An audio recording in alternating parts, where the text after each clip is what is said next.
Muy bien, continuamos con la segunda parte de la vigilia. Y vamos a responder la siguiente pregunta. ¿Cómo llegó a ser el término vigilia una doctrina? Porque ya no es una costumbre, sino que es doctrina. Suelen decir de que la vigilia santifica o lo vuelve más espiritual e incluso se colocan en la posición de juzgar a aquel que no lo hace, como se ve en la mayoría de iglesias convencionales que hacen y practican vigilias. Esto es origen especialmente del catolicismo, una práctica de Agustín y Jerónimo, pero el catolicismo se dio cuenta de que esta práctica se había desviado por personas inescrupulosas. Utilizaban estos periodos de tiempo para hacer cosas que no convienen. El catolicismo tuvo que cambiar esta expresión y la introdujeron en la Pascua de los días, según ellos, santos, en la abstinencia de comer carne, e hicieron de que en vez de vigilar, lo convirtieron en abstinencia. Encuentran un texto en la Biblia y lo utilizan y lo malinterpretan fuera de contexto para defender esa postura de práctica en cuanto a la vigilia. Vayamos al libro de los Hechos capítulo 20 versículo 7. El apóstol Pablo llegó a una casa a compartir el pan y luego de orar se dispuso a enseñar la palabra hasta la medianoche, y de ahí salió el concepto de que Pablo hacía vigilias, y no es así. En el Nuevo Testamento ni Pablo menciona jamás de vigilias. Lo que Pablo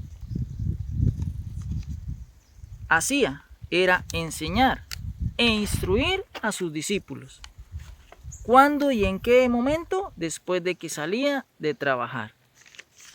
En el libro de los Hechos, en el capítulo 18, específicamente en el versículo 3, dice que Pablo hacía tiendas junto con Aquila y Priscila. Ese era el trabajo de Pablo, hacer tiendas. El término vigilia en la Biblia se utilizó en cuanto a la vigilancia, de estar atentos a los cuidados, de estar alerta. La vigilia no es una doctrina cristiana y quien lo afirma está dando una enseñanza errada y no espiritual.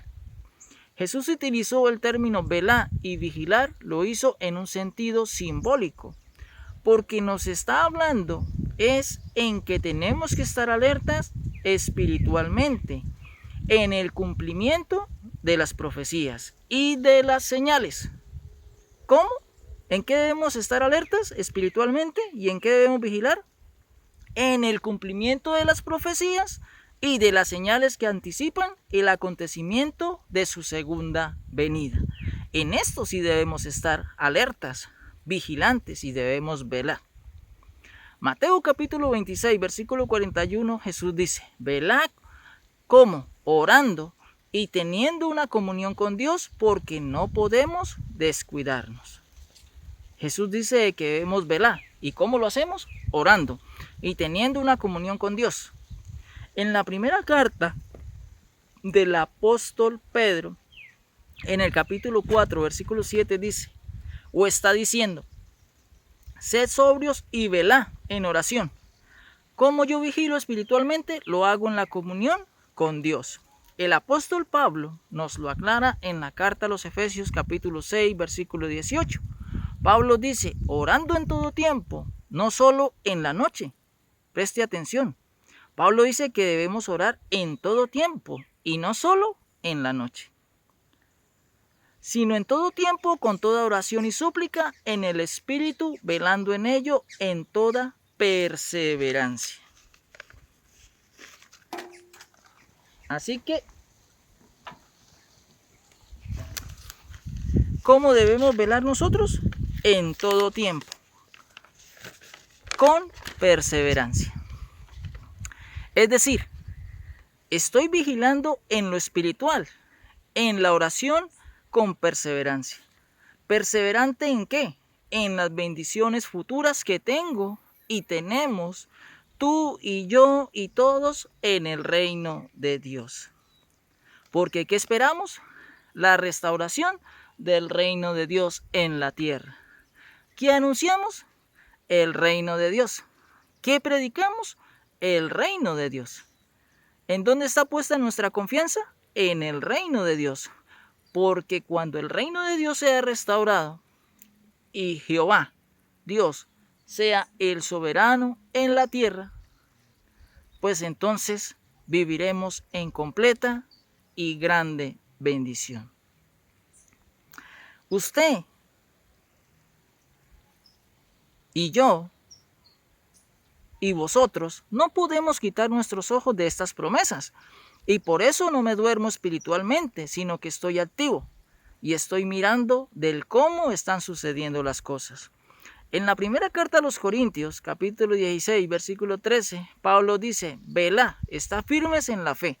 Nosotros somos espirituales y no hacemos ritos externos hipócritas. Dos cosas que debemos hacer. Número 1, esmerarnos en la comunión con Dios, constante. ¿Cómo? Debemos esmerarnos en nuestra comunión con Dios y constante, como dice el apóstol Pablo, orando en todo tiempo. Y segundo, perseverando en la fe.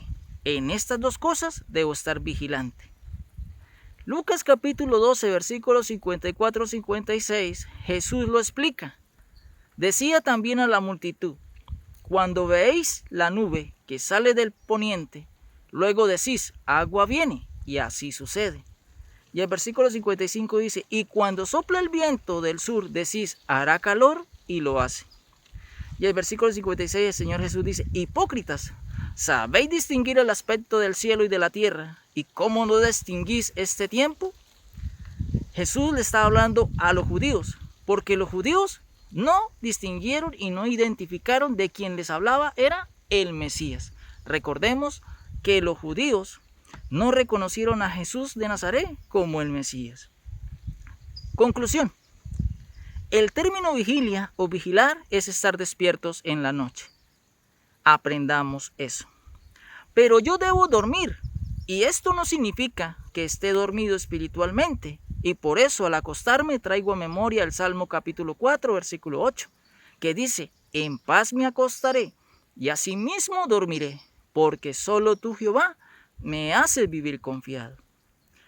Porque si estoy alerta espiritualmente, en comunión con Dios, dormiré en paz y confiado en las promesas eternas del reino de Dios, cuando el reino de Dios sea restaurado.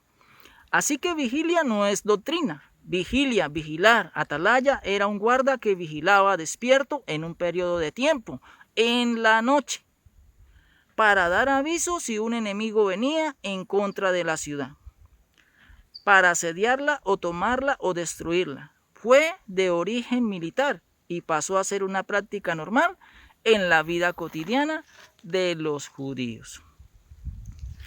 Muy bien, mis amados, hemos finalizado la segunda parte y final del término vigilia. Espero que esta exposición te sea de ayuda y hubieses podido entender el verdadero significado de que nosotros vigilamos espiritualmente y no lo hacemos con rituales externos. Que la palabra de Dios corra y sea glorificada. Dios nos bendiga.